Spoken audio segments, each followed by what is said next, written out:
Hey there, back again to nerd out some more on to-do lists. In the companion video to this one, you might call it part one of why I think you need a to-do list. I made the case for the idea that keeping a to-do list, it's more about helping you free up valuable space in your brain and less about being a perfect person who has everything perfectly organized and in order. We're working with the Zeigarnik effect here. Remember, Blooma-Zeigarnik studies showed that unfinished tasks take up space in your brain and increase tension.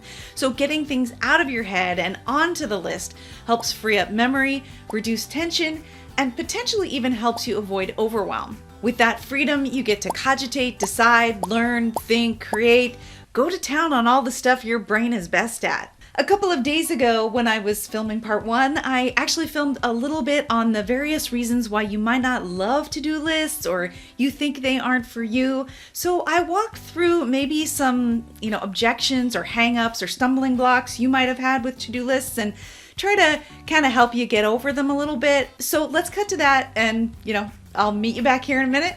So, as you can tell, I'm a huge fan of to-do lists, but you may not be, and that's fine. But let me take a moment to address here a few hang-ups that I've seen with to-do lists. We can walk through these and see if anything might shift for you. First possible hang-up. Some people don't want to capture everything because they think if they write it down, it means they have signed some sort of oath to actually do the task or keep that, commitment. And the answer, no. All you're doing is grabbing that item out of your brain and putting it elsewhere to be retrieved later. You can decide if you want to do it now or do it later or put it on the back burner, maybe on a someday maybe list, or, you can just chuck it.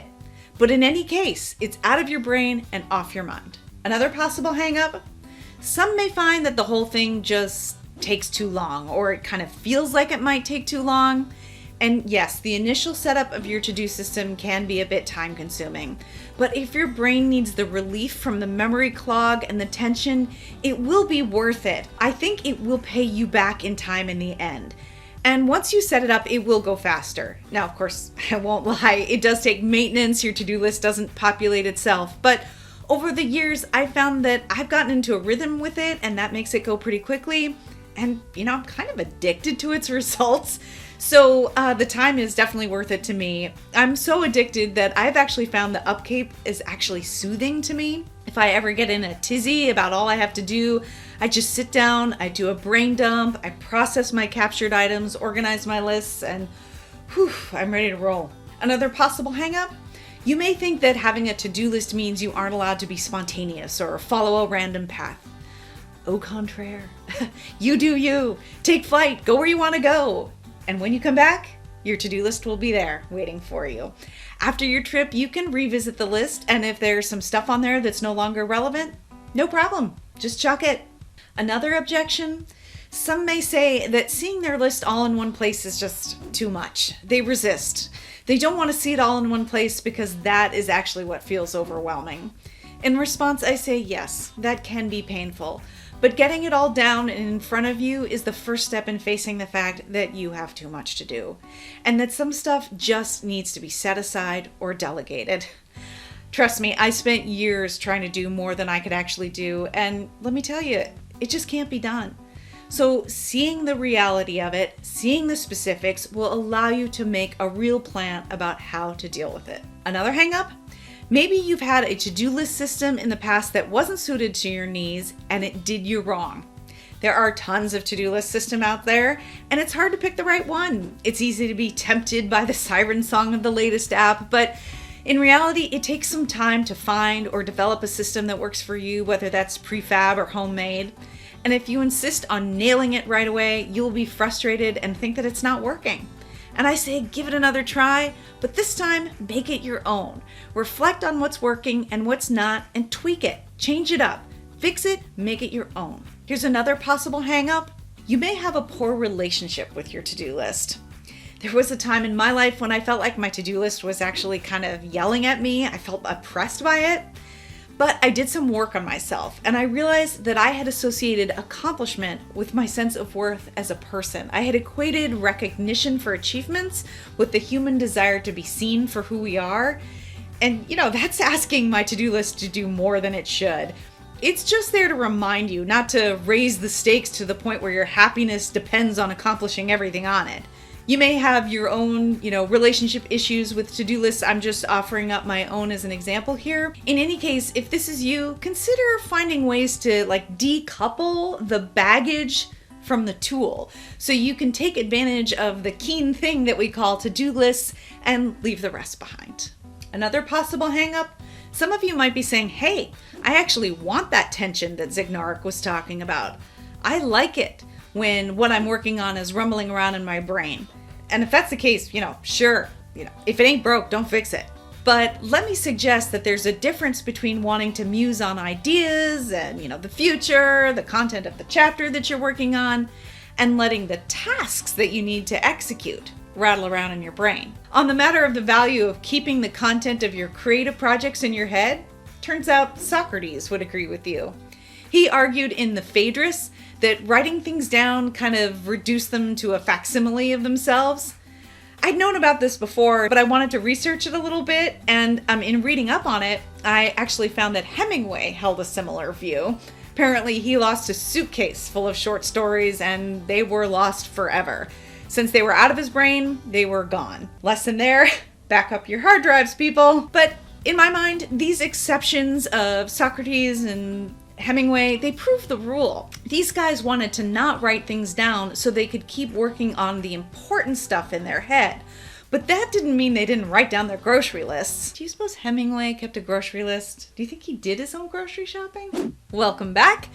I hope that list was useful for you. I want to add on one more. This one perhaps is a little less sexy, but probably more common than all of those. And that is not keeping up with your to-do list. That makes it unreliable.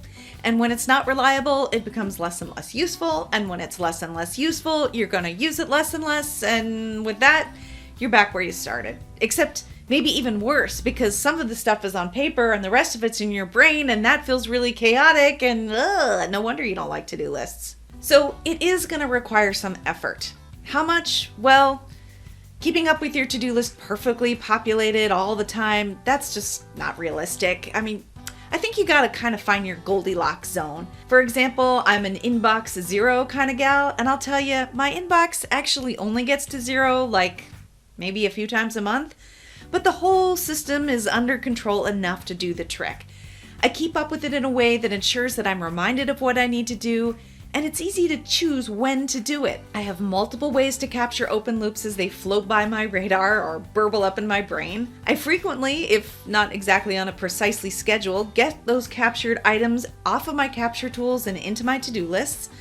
I sort those lists such that I can easily spot what I need to do depending on what area of life I'm in, and that makes it easy for me to choose what to do, whether that's scheduled ahead of time or maybe spontaneous. You might have a spare minute to make a phone call, and if you have a list of phone calls, well, there you go. And last, I do actually get stuff done. And all the while, my brain isn't tied up trying to remember and figure out the best thing to do at any time. It's all laid out there in front of me. Now, everybody's life circumstances are different.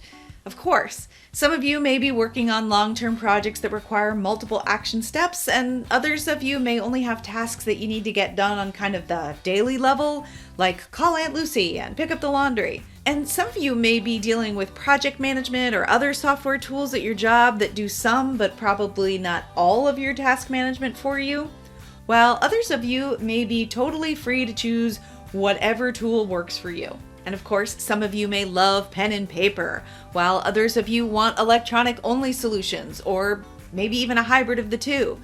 Some of you may need a system where you can assign and delegate tasks to others, while the rest of us operate solo. Some of you may be at your desk all day and can utilize your computer throughout your day for keeping your list or reminding you of things, while others of you are going to be on your feet, and the closest you're going to get to your computer is checking your phone on your couple of breaks at work. Some of you will need lots of lists, like a grocery shopping list, and a house chores list, and a client deliverables list, and a business admin tasks, and meeting agendas, and a travel packing list, and on and on. And some of you may be able to do your brain dump onto a half a sheet of paper, and that's it. You get my point. When it comes to to-do lists, you gotta to-do you. Don't let anyone sell you on some perfect system that won't need to be customized to you. you're gonna have to make it your own. That means taking a bit of extra time to experiment and play around with it. Don't insist that you get it perfect on the first try. Instead, reflect on what's working and what doesn't. And, maybe something was working for you in the past and no longer works for you because your circumstances have changed or what's important to you has changed. If so, just rejigger. Try again. So, have I convinced you? I hope so. I hope with this video that you have a refreshed excitement for the wondrous tool that is the to-do list. Let us know in the comments below if you're going to be working through any of those stumbling blocks I mentioned, or maybe just spending some time thinking about how you might make your to-do list really work better for you. Thank you so much for watching, and I'll see you next time.